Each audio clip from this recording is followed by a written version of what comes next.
Welcome back to the podcast, ladies and gentlemen. I hope you guys are well, and I'm going to be sharing with you guys how do I change lives? How do I do what it is that I do? What do I do? Because I have a lot of people asking, what the hell do you do? You post all this content, you have a podcast, you post content every single day, all these quotes on Instagram, all these reels, and what the hell do you do and how do you do it? So I'm going to be addressing that today, but to do that, I'm going to be sharing my story. So if no one's actually heard my story, buckle in. If you've heard my story, maybe skip a little bit into this video. But yeah, I'm going to be going into my story. I guess how have I got into where I am today? What have I been through? Everyone's got their challenges they've been through. I'll share with you a little bit of mine, and again, show you how I help people, how I change lives, why it's meaningful to me, and maybe pick up some value on the way through. Okay, so firstly, before I kick into it, if you can take 2 seconds of your day and like the video down below, it does help with the algorithm. It helps me help more people, reach more people. And without further ado, let's kick into the video. So let's start at the beginning. So when I grew up, guys, I grew up on a beautiful island called Norfolk Island. You have to Google that if you do need to. Norfolk Island. It's a beautiful island. It is beautiful scenically. It's an amazing place. When I grew up there, I really struggled personally, mentally, and emotionally. I struggled with my emotions. I struggled with consciousness. I struggled regulating. I got diagnosed with Asperger's when I was younger. I got diagnosed with ADHD when I was younger. I struggled at school. I struggled making friends. Making friends was one of my most painful experiences. I struggled learning, and that was my upbringing. I had obviously upsides as well. Like I enjoyed sports. I enjoyed life in other areas, but I guess the biggest pain point that I experienced when I was growing up was very much mental and emotional. Knowing who I was, knowing how to regulate my emotions, knowing how to believe in myself. I really had a lack of self-worth, a lot of lack of confidence. I was a really shy, awkward kid, and that was pretty much me and my upbringing. And I literally got flown to Australia from this island to get tested for Asperger's, or for I guess what was wrong with me, and wrong in quotations. And I got diagnosed with Asperger's, as I mentioned. And I guess that was my upbringing. I guess obviously a lot of detail that I've missed, but that's, I guess, the general sense. I traveled a lot from different schools. My mum lived in New Zealand. My dad was on Norfolk Island, so we kind of flipped between schools a little bit. And then we came to Australia, and we moved to Townsville for a little bit. So I lived in Townsville for a short period of time.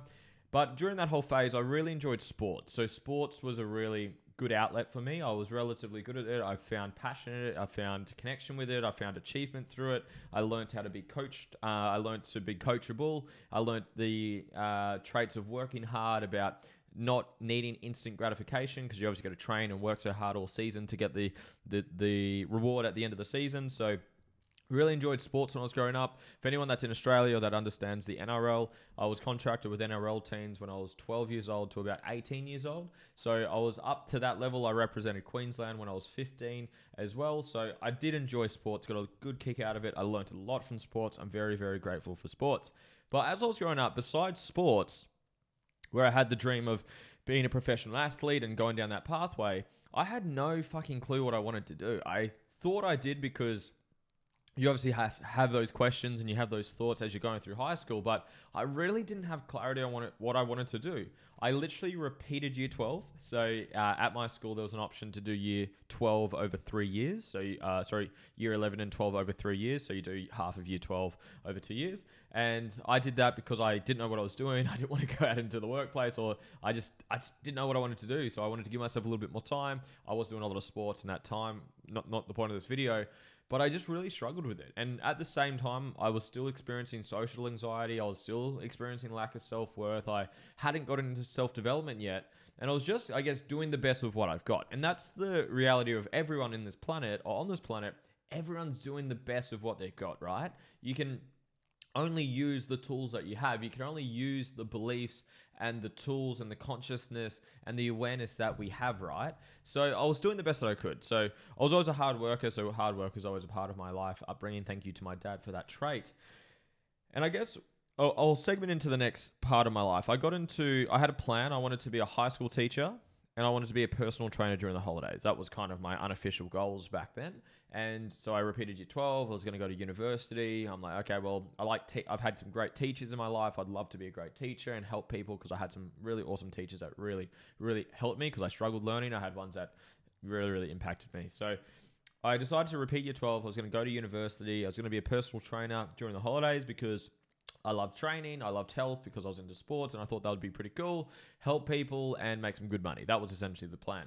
Anyways, started the journey into the personal training business or to the fitness industry, and wow, what a rabbit hole that has turned into. So literally, I went down there, I applied at all these gyms to get a job, and they all said no. I think I applied to 12 of them. They all said no to me. Had one trial at one of them, and they still said no to me. And then I actually gave up very prematurely. And then I said, you know what? If someone else can do it, I can do it. I had a friend in my class that got a job at a gym, and I said, if this person can do it, surely I can do it. So jumped back on, found this place. It was on literally Gumtree. Never heard of it before. Gumtree, for people that aren't listening to it, it's kind of like a buy, swap, sell app where you can sell things. And there was jobs on there. So I went on, I said, called up this person. I said, hey man, look, I'm not looking for any money. I just want to get started. I'll work for free. Is that okay? Can I come down and get some work experience? He said, perfect. Come on down. Went down, and that was the start of an incredible chapter of my life. So I essentially worked for free at this gym, and for 2.5 years, and that in itself was a journey and experience that I had. I just learned so much. I learned how to sell. I learned how to market. I learned how to hire people. I learned how to recruit.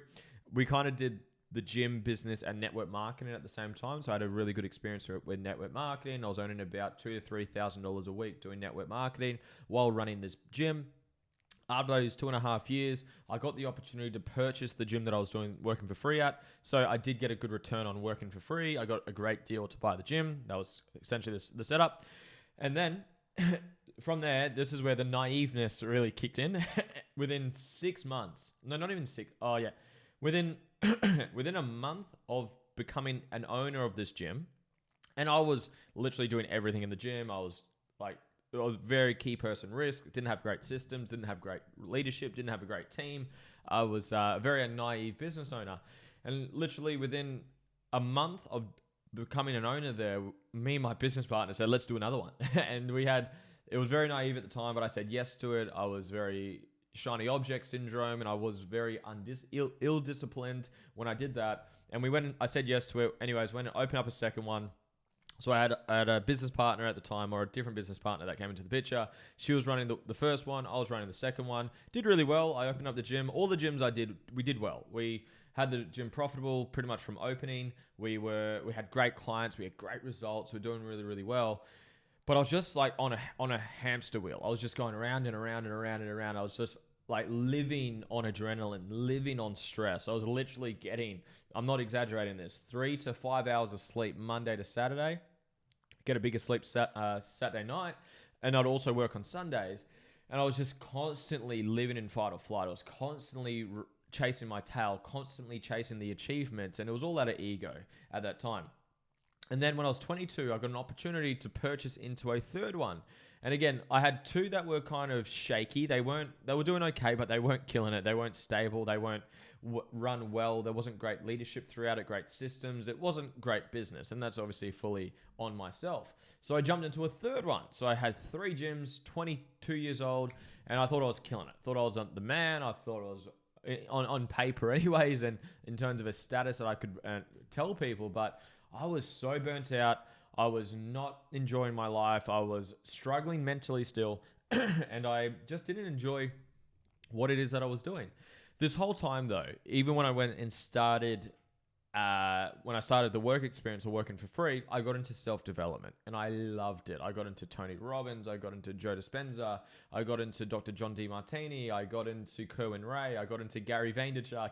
I got into Simon Sinek. Oh my God, there's so much. I just got into self-development as a whole and I loved it. I just fell in love with it because it was all things teaching me things that I struggled with. It taught me how to regulate my emotions. It taught me how to communicate well. It taught me how to find my purpose in life. And I just really loved what I was doing there. So anyways, I'll fast forward a little bit. I'll speed this up a little bit. So long story short, it wasn't working out with a business partner at one of those studios. So I literally gave the gym back to my business partner. Didn't sell it for anything. I was too stressed. I was too overwhelmed. I literally said, hey, take my shares. You run this thing. I'm out of here. And then fast forward, went through COVID with 2 gyms. That was incredibly an incredible experience. Let's put it that one way. Very, very hard. Like we had to fire literally 8 people on one day because of COVID when it happened. It was very challenging. And Then I ended up selling the second one about a year ago now. So that was when I was about 25 years old, 24 years old. So I've had opened 3, sold 2. I've now got 1. And this whole time I've been really heavy on self-development, working on me, figuring out my purpose, working on my ego, healing through my trauma, getting clear on who I am, what I want, and learning business skills along the way. And I made a decision. I was like, I'm not, my vision is not opening gyms. I thought I wanted to. Obviously, I tried that ice cream flavor. It wasn't the flavor for me. But I was like, this is just not who I am. It wasn't what I'm truly inspired to do. I know how to work hard. I know how to do it, but it's not me. It's not what I love. I love coaching people. I love helping people mentally, emotionally, psychologically. I love helping people with their relationships, with their purpose, with their values, with doing the inner healing work. That's what I love doing. So I'm gonna make a decision. I'm gonna commit, and I'm gonna work towards that. So that's when I went down the path of selling the second gym. And so now I'm at a point. I've got 1 gym under management with a beautiful, blessed team that I'm so grateful to have.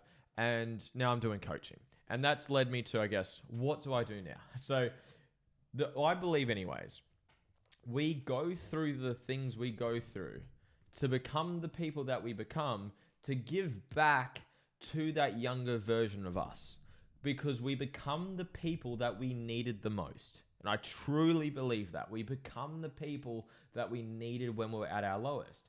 So by going through the things that you go through, you learn skills, you learn tools, you learn emotional intelligence, you grow as a human being to become the person who's worthy and able to give back to the person that you were when you were younger.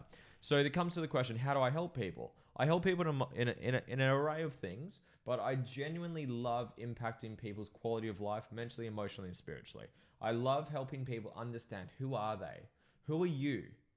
Because again, I was so lost, especially younger, of who am I? What do I want to do when I'm older? What do I love? How do I regulate my emotions? So I love helping people understand who they are. What are their values? What's their purpose? What's their mission? What's their vision? What does their life on their terms look like? What does an inspired life look like to this person? Then we do all the mental work. How do you work on yourself? So we learn how to heal. So I'm huge on healing through trauma because that's such a powerful, I guess, impactful part of my life that I've gone through. So I've got a process of how to heal through trauma, how to let go of the past. Whatever you're holding on to is weighing you down. Listen to what I just said. Whatever you're holding on to is weighing you down. Learn to let go, because the judgment you have over something is what attracts more of it into your life. Think about that for a second. So how to let go, how to heal, how to overcome your ego, how to identify limiting beliefs and overcome it, because I've had so many and we all have our own, like, I'm not good enough, I don't deserve it, I'm not worthy, relationships are painful, that used to be a limiting belief of mine, I don't know how to do that, that used to be a limiting belief of mine as well. So learning how to identify those limiting beliefs and how to rewrite those limiting beliefs so you can not be limited by them, so you can create the life that you truly love. And then we go into planning. So I'm a huge planner. Planning's huge. So we get clear on what's your purpose, what's your vision, what's your mission, what are your values, and then what are you going to do in the next 12 months, the next quarter, the next month, the next week, and what are we doing today? Daily huddles as well. So that's, I guess, the first way of how I help people. And then the second part is then how do we commercialize your purpose? And this is not, I personally love doing the personal stuff more. That's probably more of the fulfillment of what I love doing, because it's come from such a sore wound of mine and such a painful experience of mine. So that's probably why I enjoy that more. I enjoy healing trauma. I enjoy figuring out people's values. I love getting clear on people's visions, their missions, all of that stuff. I fucking love that stuff. But then the second part is arguably just as fulfilling. It's how do we take your purpose and commercialize it? How do we take the shit that you love doing, the shit that's going to wake you up out of bed with a spring in your step, you're inspired, you're energized, you're enthusiastic as hell to go after it. How do we commercialize that? How do you do what you love what you do, and get beautifully paid to do it? That's a beautiful question to ask. And that generally will lead down the path with either one, going down and find a business or an organization or a company that really aligns with you, and you can get a job working with them to truly do what you love to do. Or option two, which I believe everyone is capable if you're willing to put in the work on yourself, invest in yourself, get coaches, get mentors, etc., is you start a business. You start a business doing what you love. Because I love this quote. I use it all the time. I probably overuse it. When what you do is the fullest expression of who you are, you will do your life's best work. So when you do the thing that you love, when you're doing what you love, loving what you do, and learning how to get paid to do that, oh my God, life is amazing. Like I had a question before I jumped onto this podcast. Someone said, how are you so consistent? Why? Like I post all the time. I work almost every single day. I choose when I work. I do decide to, I had a massive 4-hour nap on a Sunday today. It was delicious. It was amazing. But I choose when I work, but I'm very consistent. Why? Because I love what I'm doing. Like the alternative is like boring for me. I have times where I switch off. I have time with my partner. I have time. I train at the gym almost every single day. I have time for me, but I'm genuinely doing what I love. And that's, for me anyways, the fulfillment in life. That's the juice in life. Because at the end of the day, guys, just to sort of zoom out big picture for you, in the next 1,000 years, no one's going to remember who you are. No one's going to give a shit about how much money you had in your bank account. No one's going to give a shit about the car that you drove. No one's going to give a shit about anything. Like, no one's even going to remember who you are. Your great fucking nephew or whatever it is, grandchild, no one's going to know who you are. So from that lens, why don't we just do what we enjoy? And for most people, the answer to this question is no. If money did not matter, would you keep doing what you do for work? Most people will say no to that. Or some people say yes, but not as much. They like, instead of working 38 or 38 or 40 hours a week, I would work 10 hours a week. Beautiful. So how do you design a life where you only do the things that you fucking love and you delegate the rest? That's what I love doing with people. That's how I love helping people. And how do we do that? We figure out, who do you want to help? We obviously work on your mindset. Obviously, the personal stuff and the professional stuff link in. I love the quote, you want to be a Buddha in a Benz. You want to be super spiritual, super fulfilled, super whole, and then you want to do well financially. You want to do well commercially. You want to have the right systems, the right processes. You want to know how to market. You want to know how to sell. You want to know how to hire people. You want to know how to fire people. So you want to have this personal side, which is kind of chapter 1 I was speaking about. And then chapter 2 is like, let's commercialize you. Let's get clear on what you love. And then let's build a business model that allows you to do what you love and you delegate the rest. Will there be times where you're going to do fucking everything when you're first starting? Absolutely. Welcome to business. That's where you got to just work hard, put in effort, and you got to sacrifice. But that's essentially what I do. So I hope you guys got value from this. I just wanted to, share, an in-depth video of people asking, what do you do? Like, I've seen your stuff, but I actually don't know what you do. That's what I do. I help people personally, where we get clear on your values, your purpose, your mission, your vision. We do a lot of inner work, your ego, limiting beliefs, your anxiety, depression, self-worth, self-confidence, trauma, traumatic reactions, triggers, and planning. So how do we know who we are, where we're going? We've got a plan to get there, and we've got all the inner stuff, all the tools, all the strategies to handle the shit that life throws at you. And then secondly, how do we commercialize your purpose? How do we do what we love what we do, and get beautifully paid to do that? They're kind of the two ways that I help people. So if that resonates with you, if that's something that you're like, you know what, I would love to work and grow in that area, and I'm willing to do the work. You can drag a horse to water, you can't make a drink. If you're willing and able and wanting to invest into you and grow and do either chapter 1 or chapter 2, maybe both. And just so you know, this improves your relationships as well. I do a lot of work with people with relationships. Chapter 1 really helps out with that. So learning how to set boundaries, your self-worth, learning how to get clear on the vision for your relationship, and then how to identify those people and how to communicate those things. So a lot of that does help out relationships. So if any of this resonates with you and you're like, you know what, I would love to invest into me. I'd love to heal. I'd love to grow. I don't love what I do. I want to have a business that I love, and I'm doing what I love, and I'm delegating shit that I don't want to do. Then there's a link below for a free strategy call with me. It's literally with me. It's 45 minutes with me, and we go through what is it specifically that you're looking to work on. Can I help you with it? I'm very transparent. If I can't help you with what you're after, we won't move forward. I'll try to recommend a book or a podcast or something to help you move forward. But it needs to make sense, right? It needs to make sense from, can I actually practically help you with the problem that you've got or what it is you're looking for help with? And is there alignment? Do we align with each other? If we don't get along with me, if we don't connect with each other, then it's not going to work then, right? And if I can't help you, and I do this every time this happens, if I jump on about sort of 3 to 5 strategy calls a day, if I can't actually help you with what you're after, I'm going to recommend a book or a podcast or maybe another coach that I know that can better serve you, because I just want you to have a life on your terms. And I truly fucking mean that. So if that interests you, like I said, go down below, there's a link below for a free strategy call. I hope you guys got value from this. I hope you enjoyed my story, and have a blessed life. Thank you for watching. I'll speak to you soon.